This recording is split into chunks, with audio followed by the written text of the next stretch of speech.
کیا کیا قرضہ معاف کرنا سنت ہے؟ قرآن مجید نے حکم دیا ہے کہ اگر کوئی شخص جس نے تم سے قرضہ لیا، بہت دفعہ یہ ہوتا ہے کہ جس نے قرضہ لیا ہو، اب تو نہیں ہوتا لیکن پہلے زمانے میں ہوا کرتا تھا، اب بھی لاکھوں میں کوئی ایک آدھ ہوتے ہوں گے ایسے، تو اس میں یہ ہوتا ہے کہ قرضہ لیا ہو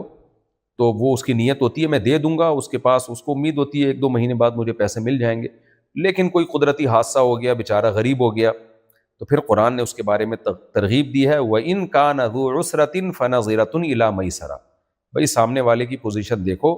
اگر وہ بیچارہ تنگ دست ہو گیا ہے یا تنگ دست ہے، غریب ہے،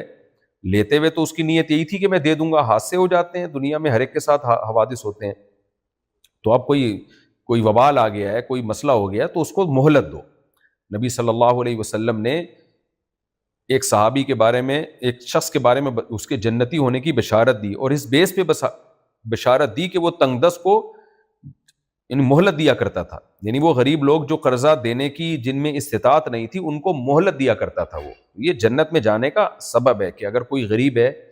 قرضہ ادا کرنا اس کے لیے مشکل ہو رہا ہے تو آپ اس کو مہلت دیں۔ لیکن یہ پہلے زمانے کے غریبوں کی بات تھی، نیک لوگ تھے، قرضہ لیتے تھے دینے کی نیت سے، اور ان کو پتا ہوتا تھا کہ ہم اتنا ہے کہ کل کچھ کہیں سے ارینج کر کے دے دیں گے۔ آج کل جو مارکیٹ میں غریب چل رہا ہے، جو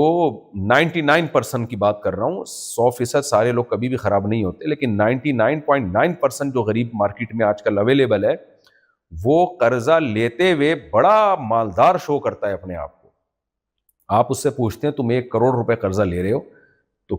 دو گے کہاں سے؟ وہ کہتا ہے کوئی مسئلہ ہی نہیں ہے، میرے تو بائیں ہاتھ کا کھیل ہے، وہ ادھر میرے پہ اکاؤنٹ ہے، ادھر بھی اکاؤنٹ ہے، یہ ہے وہ ہے، دے دوں گا۔ اور کبھی میں، آپ دیکھیں وسیم سے جا کے پوچھا میں نے کبھی